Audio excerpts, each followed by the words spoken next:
বারবার 3 বার। এবারও কেটে গেল লাইন। কেটে গেল না কেটে দিল? সমর্পণ কি সত্যিই তবে সম্পর্কটা ছিঁড়ে ফেলতে চায়? সেলফোনটা হাতে নিয়ে ভোম হয়ে কিছুক্ষণ বসে রইল ঝিকমিক। ক্যান্টিনে ছেলেটা কখন চিকেন চপ রেখে গিয়েছে টেবিলে ঝিকমিকের ভ্রুক্ষেপই নেই। মাঝে মাঝেই আনমনা চোখ চলে যাচ্ছে মোবাইলের পর্দায়। অমনি বুকটা কেমন হু হু করে উঠছে। না, শালমলিরা যা বলছিল সেটাই সত্যি। নির্ঘাত এখন মঞ্জিনীর নৌকোয় ভিড়েছে সমর্পণ। আশ্চর্য, এইভাবে ঝিকমিক কি ডিচ করল? এইভাবে টানা 8 মাস ধরে তারা স্টেডি চলছিল। একদিনও তাদের মধ্যে কোনো লড়াই ঝগড়া হয়নি। অকাতরে সে কত কি উপহার দিয়েছে সমর্পণকে। সব কিছু হজম করে বেমালুম অ্যানাকোন্ডা বনে গেল নাকি অজগর। পেট ভর্তি হয়ে গিয়েছে, এখন আর তাকাচ্ছেই না ঝিকমিকের দিকে। কত দামি একখানা ইতালিয়ান সানগ্লাস কিনে দিয়েছিল সমর্পণকে। টাকাটার জন্য বাবাকে কত টুপি টাপা দিতে হয়েছিল। তার এই প্রতিদান পেল ঝিকমিক। বিশ্বাসঘাতকতা। তোমার আর এক নাম সমর্পণ। ক্যান্টিনে আজ তেমন ভিড় নেই। একে শনিবারের বিকেল, তাই আজ ভারত বনাম পাকিস্তানের ওয়ানডে। কার দায় পড়েছে 4:30 অবধি কলেজে বসে থাকার? নেহাত ঝিকমিকের আজ পা সরছে না, নইলে সেও তো কখন হাওয়া হয়ে যেত। বিষণ্ণ মুখে ঝিকমিক চপ ভাঙল। চামচ করে সবে মুখে পুড়ছে, কোত্থেকে হঠাৎ সামনে নিবেদন। উল্টো দিকে বসতে বসতে বলল, কিরে, সেকো বিষ খাচ্ছিস নাকি? ঝিকমিক উত্তর দিল না, মুখভঙ্গি করল সামান্য। এমনিতে নিবেদন ছেলেটা খারাপ নয়, তবে বড্ড বেশি গায়ে পড়া, একটু বোকা বোকাও।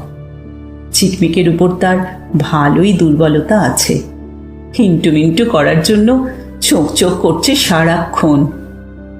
মাঝে মাঝে নিবেদনকে খারাপ লাগে না, আবার কখনো কখনো ওর গদগদ ভঙ্গি দেখে ঝিকমিকের গা জ্বলে যায়। তোর আজ অ্যাপোটাপো নেই? গোলগাল মুখে নিবেদনের চোখ জোড়া পিটপিট করছে। ঝিকমিক গোমরা গলায় বলল, জেনে তুই কি করবি? দাঁত দেখাচ্ছ কেন বস? মনে হচ্ছে মুড ভালো নেই। বুঝছিসই যখন পিন মারছিস কেন? তোমাকে ফিউজ দেখলে আমারও যে বুকটা পিন পিন করে বস। নিবেদনের স্বরে আচমকা মাখন। কি হয়েছে রে ঝিক, বল না। ঝাঁঝালো চোখে একবার নিবেদনকে দেখেই চোখ সরিয়ে নিল ঝিকমিক। আহা, চেপে রেখে লাভ আছে, বরং ঝেড়ে কাশলে মনটা হালকা হয়। বেশি ঘ্যান ঘ্যান করতে হলো না। 2-4 বার বলতেই ঝিকমিকের বুকের ভিতরের জমা বাষ্পটা বেরিয়ে এলো। গড় গড় করে উগড়ে দিল সমর্পণের সাম্প্রতিক কীর্তিকলাপ। কিভাবে সে ঝিকমিককে ডজ করে করে বেরিয়ে যাচ্ছে, রিভার্স সুইপ মেরে কিভাবে দূরে ঠেলে দিচ্ছে ঝিকমিককে।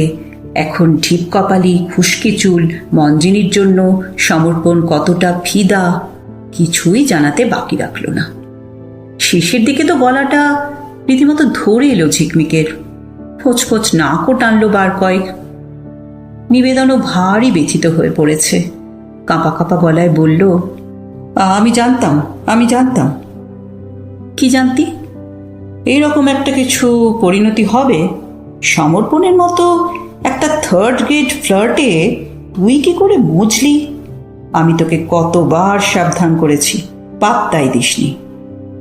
ঝিকমিক একটুক্ষণ চুপ, নিথর। মনোবেদনাটা নামিয়ে দিয়ে বুকের হুহু ভাব একটু কমেছে বটে, তবু চিনচিনে একটা কষ্ট যেন রয়েই গিয়েছে। নিবেদন ফস করে জিজ্ঞেস করল, তোরা কতদূর এগিয়েছিলি? মানে? ঝিকমিক থতমত। মানে ইউ ডোন্ট মাইন্ড তোদের সম্পর্কটা মানে ঠিক কি স্টেজে? কি হবে জেনে?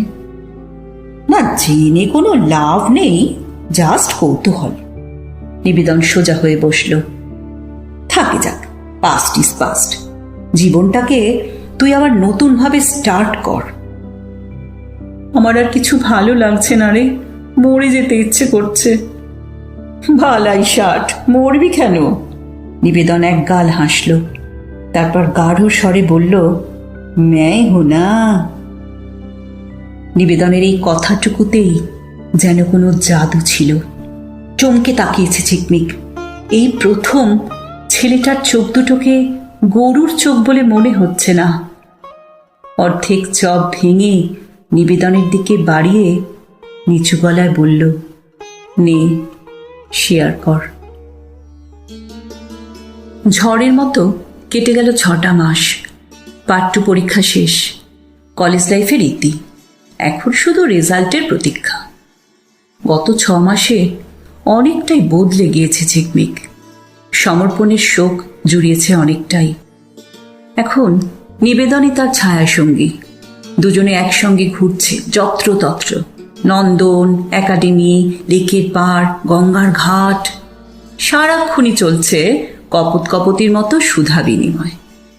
নিবেদনই বকবক করে বেশি, তবে শুনতে মন্দ লাগে না ঝিকমিকের। মনে হয় এই একটিমাত্র ছেলের চোখে তো অন্তত সে স্বর্গের অপ্সরী। বুঝিবা তার জন্য আকাশ থেকে আস্ত চাঁদটাকে পেরে আনতে পারে নিবেদন।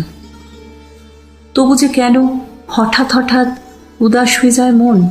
হয়তো কোনো আইসক্রিম বারে ঝিকমিকের আঙুল নিয়ে খেলা করছে নিবেদন। ঝুপ করে ঠিক তখনই যেন কোথা থেকে এসে হানা দেয় সমর্পণ, সশরীরে নয়, স্মৃতি হয়ে। আহা, সমর্পণটা কি দারুণ ম্যানলি ছিল। 6 ফুট ছুঁই ছুঁই হাইট, চওড়া কাঁধ, বাউন্সি চুল। চোখে চোখ রেখে যখন তাকিয়ে থাকতো, বুকে যেন কালবৈশাখীর দাপাদাপি। মোটর বাইক চালাতো কি জোরে বাপস! এখন মোটর বাইকের সেই ব্যাক সিট মঞ্জিনীর দখলে। সে গায়ের রং ফর্সা বলে ঝিকমিককে কোনোই মেরে দিল ওই ঢিপ কপালি? কোনো মানে হয়? ঝিকমিকের এই সব ক্ষণিক ভাবান্তরগুলো কিন্তু নিবেদনের চোখ এড়ায় না। এই তো সেদিন বোটানিক্যাল গার্ডেনের অর্কিড হাউসের শুনশান নির্জনতায় ঝিকমিককে চুমু খাওয়ার উপক্রম করছিল। হঠাৎই দেখল ভারী অন্যমনস্ক হয়ে গিয়েছে ঝিকমিক। তার চোখ দুটো যেন নিবেদনকে ছাড়িয়ে চলে গিয়েছে অনেক দূরে, অন্য কোনো দেশে। নিবেদনের মেজাজটা ঝোল হয়ে গেল। বেজার মুখ করে বলল, এই, তোর ব্যাপারখানা কি বলতো? কি হয়েছে তোর? মাঝে মাঝে এই মেঘলা হয়ে যাস কেন? ঝিকমিক আরো উদাস স্বরে বলল, ওই না তো। বললেই হলো। নিবেদন ঝিকমিকের কাঁধে হাত রাখল, জেরার ভঙ্গিতে বলল, তুই এখনো সমুর আজকেলটাকে ভুলতে পারিসনি, তাই না? জোর গলায় অস্বীকার করতে পারল না ঝিকমিক। অস্ফুটে বলল, হয়তো। এরকম করলে তো চলবে না ঝিক, তোকে ভুলতেই হবে। ভোলার একটা প্রসিডিওর আছে, সিস্টেমেটিক্যালি এগোতে হবে। কিরকম? তোদের মধ্যে যে লিঙ্কগুলো ছিল সেগুলো একদম ছিঁড়ে ফেল। তুই তো ওকে অনেক গিফট দিয়েছিলি, তাই না? ঝিকমিক ফোঁস করে একটা শ্বাস ফেলল। তা দিয়েছি। সবচেয়ে দামি কি জিনিস দিয়েছিস? ঝিকমিক মনে মনে ভাবল, আমার হৃদয়। মুখে বলল, একটা ইতালিয়ান সানগ্লাস, 1800 টাকার মতো পড়েছিল। গুড। স্ট্রেট সমুর কাছে গিয়ে সানগ্লাসটা আগে ফেরত আন, তারপর ওটা আমায় দিয়ে দে। সমুকে দেওয়া সবচেয়ে দামি উপহারখানা যদি আমি চোখে পড়ে ঘুরি, তবে দেখবি সমুর উপর মোহটা আস্তে আস্তে কেটে যাচ্ছে। যা, তা হয় নাকি? হয় হয়, দেখ না ট্রাই করে। 2-1 সেকেন্ড ভাবল ঝিকমিক। বলল, কিন্তু দেওয়া জিনিস ফেরত চাইব?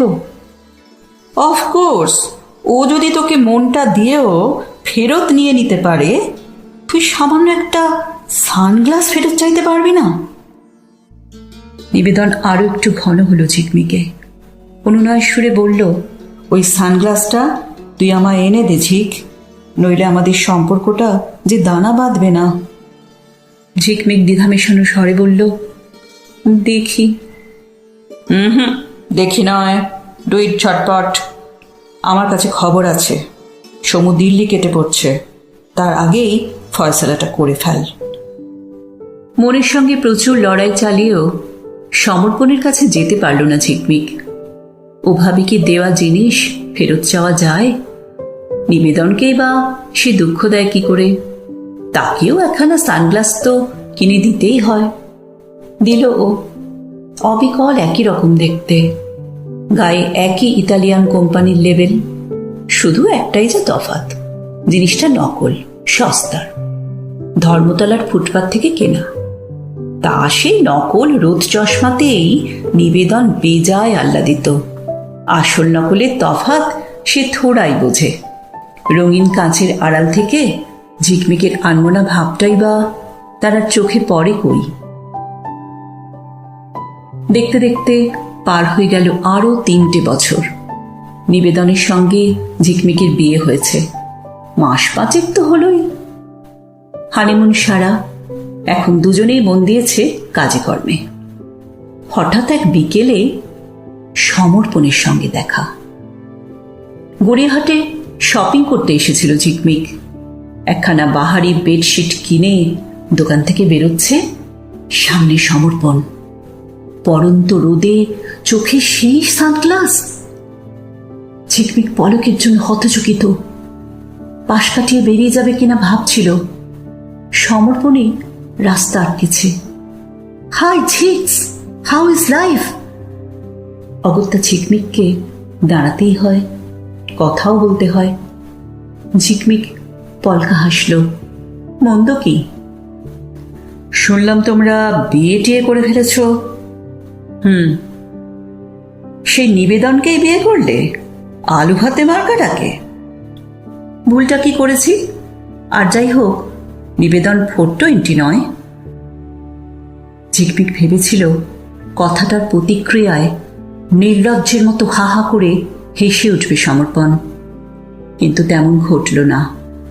সমর্পণ যেন চুপসে গেল একটু। শুকনো মুখে বলল, তুমি এখনো আমার উপর চটে আছো, তাই না?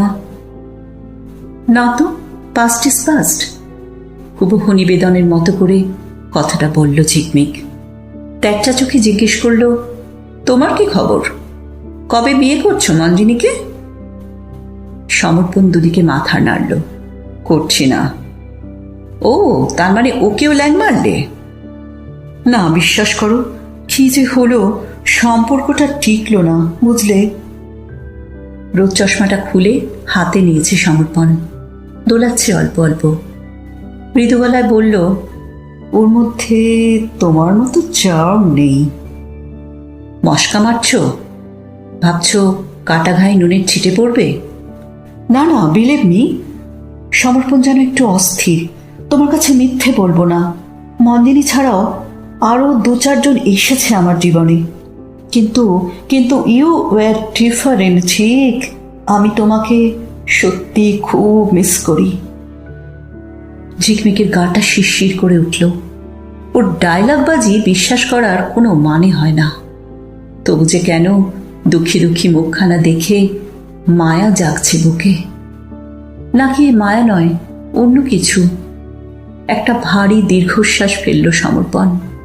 তারপর রোদ চশমাটাকে ফের পড়ে নিয়ে বলল, বাই দ্য ওয়ে, তুমি নিশ্চয়ই সুখী হয়েছ ঝিক? ঝিক মনে মনে ভাবল, কি করে হব? আসল রোদ চশমাটা যে তোমার কাছেই রয়ে গেল। গলায় ছদ্ম উচ্ছলতার হিল্লোল তুলে ঝিকমিক বলল, আমি ভীষণ সুখী, ভীষণ।